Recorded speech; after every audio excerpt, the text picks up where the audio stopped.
Welcome back to another episode of Garage/Yard Sale Video Game Pickups.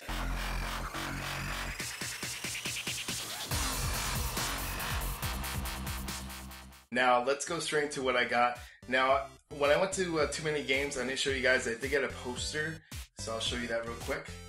As you can see, it is Star Wars Return of the Jedi. I actually put this in a frame because I really like it, so I thought that was pretty cool. So I want to show you guys that. That's something I picked up beforehand. So let's see if I can move this over there.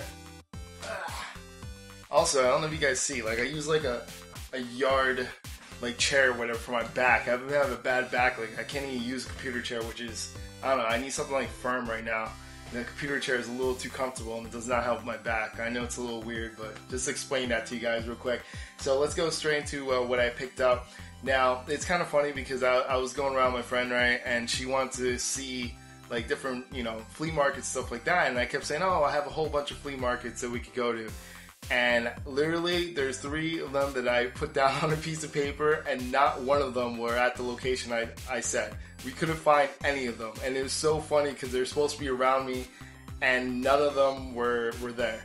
So we ended up going to MetLife Stadium, which for people who don't know where that is, that's the Giants football field, and I hate the Giants. I'm a Cowboys fan, so it wasn't too fun going to MetLife Stadium, but they have like a huge one there every Saturday. It's in the parking lot area, and it's a huge one. So not really the biggest thing because garage and yard sales are where you get the best discounts, but we ended up going there first. So this is what I got. The first guy I talked to throughout the day, what he wanted was $4 for this, and I talked it down $3, and this is world-class track meet. Now, it's not worth that much. I paid about the price that you should pay for, so I'm like, whatever. It wasn't that bad. It's in good shape. I needed a new one because the one I had, the label, was a horrible condition, but as you can see, it's really good condition over here. So I figured, $3, why not? I talked them down, so that was pretty cool. The next thing that I got from someone else, and you gotta keep in mind, the flea markets are pretty rough because the prices you could get for a good price, and sometimes you can't get for a good price. So you gotta work with them. This next lady I talked to, she was hilarious. Like she just did not want to give a deal at all, and she wanted. There's like 3 games that I saw after looking through it. A lot of them were like bad shape. I knew that she didn't even know what she had.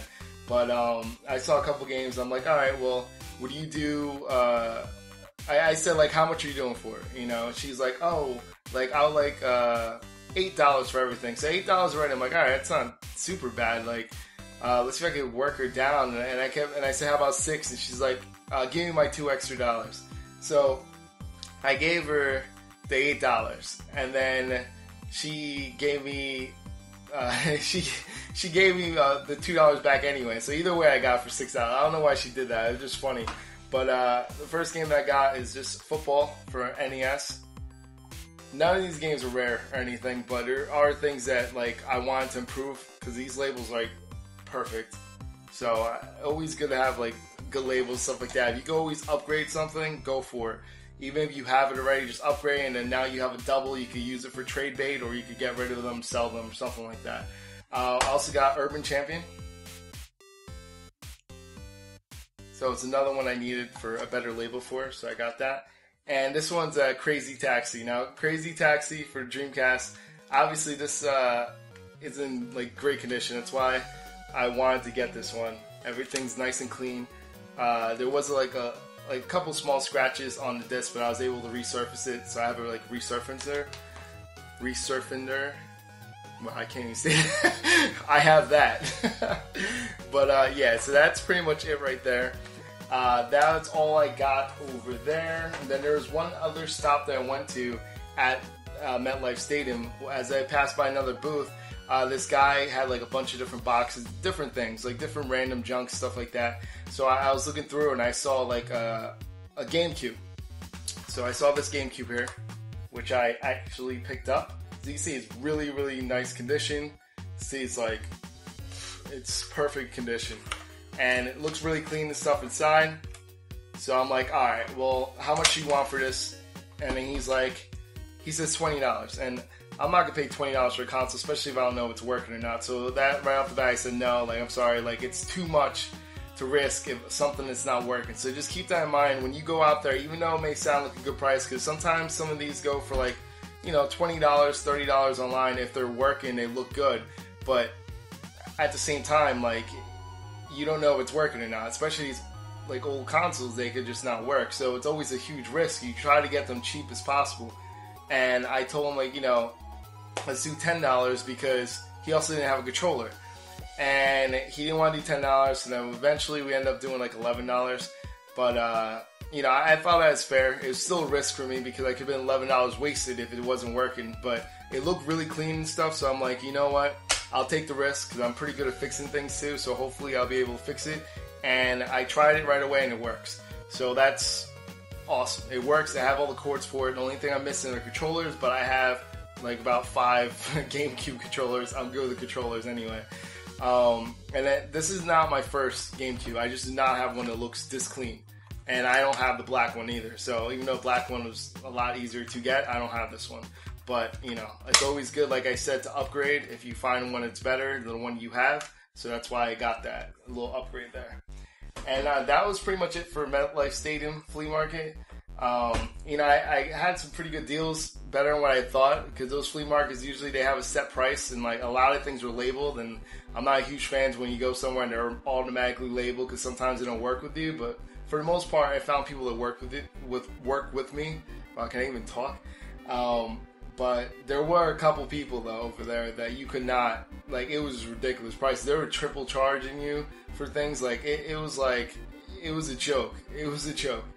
But besides that, later on, I did find a garage sale, and I stopped by there. They didn't have anything left over. They unfortunately got rid of all the games, but they did have Sonic 3 for the Sega Genesis.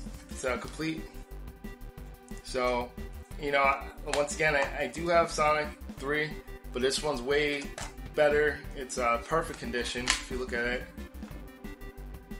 everything's perfect condition. You know, it comes with the manual, which is good. The manual's in great condition. The box, everything, the original box, so that's always cool. And the best part is, I got this for $1.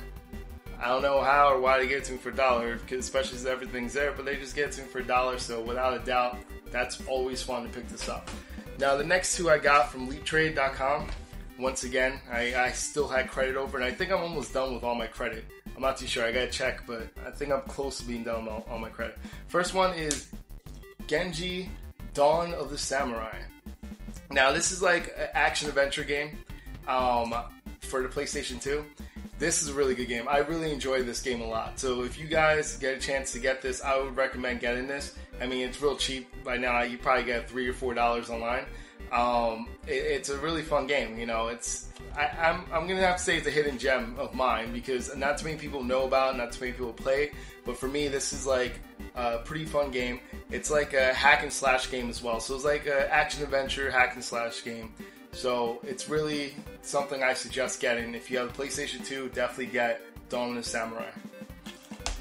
Alright, and the next one I have is Jade Empire Limited Edition for the Xbox. As you can see, when I traded this in, the person, I guess, didn't have the Xbox case, and they gave me a PlayStation 2 case. I noticed right away, I'm like, wait, so it's supposed to be an Xbox game, why is it in a PlayStation 2 case? But everything's there and stuff like that. I mean, in the future, I guess I'll just replace it. I don't have any dual disc Xbox cases, but I mean, I'm sure I'll find one down the line. But this is another game that is pretty damn good. I mean, it's not great, but I think it's a hidden gem, because not too many people gave this game a chance. Like, it was there, and this was made by BioWare, by the way. And BioWare, you know, made the Knights of the Old Republic. So they made the first one for the Xbox, and then the second one they did not make, and the second one came out about, I'd say, 3 or 4 months before this game came out. So people were still playing Knights of the Old Republic 2, and they looked over this game. And that's the thing, like, this game was also not as good as Knights of the Old Republic. So that's, I think, when people actually tried this game out, they were like, oh, it's not that good. It's not as good as the Knights of the Old Republic. So they pretty much stopped playing and got rid of it. But if you actually give this game a chance for what it is, it's a fun game. You know, it's an action role-playing game, and I think that it deserves a chance. So if you guys have it and you get it for really cheap, I suggest you get in it. It's definitely something that's fun. I mean, I'm not gonna lie, it's not as good as the Knights of the Old Republic, but I don't think you should compare it to that just because BioWare made it. But, you know, naturally that's what people are gonna do anyway. And that is it. You know, I didn't really have too many things to get this week. Like, you saw things I got were actually stuff that were not just video game related. I got a lot of different things at the flea market that wasn't video game related, so I'm not even going to show that to you guys. But yeah, so hopefully next week will be a little bit better than this week, but I was happy to pick up a GameCube, which is pretty cool. I didn't want a better looking GameCube, which is pretty funny because I've been on like a huge console streak lately, and I've been getting a lot of different consoles, stuff like that. But yeah, so do you guys pick up anything special this week? Hopefully you had a better week than me. Let me know what you guys picked up this week down in the comments down below. And also, if you guys are interested in any trades or anything, let me know once again. Private message me, or you could just message down in the comments down below as well. And that's pretty much it. So this is Hector from Not So Nerdy. I'm out. See you YouTube. Don't forget to hit that like button. It really helps me out. Also, if you're new to this channel, subscribe so you can see new videos from me every week. And remember, it's okay to be not too nerdy.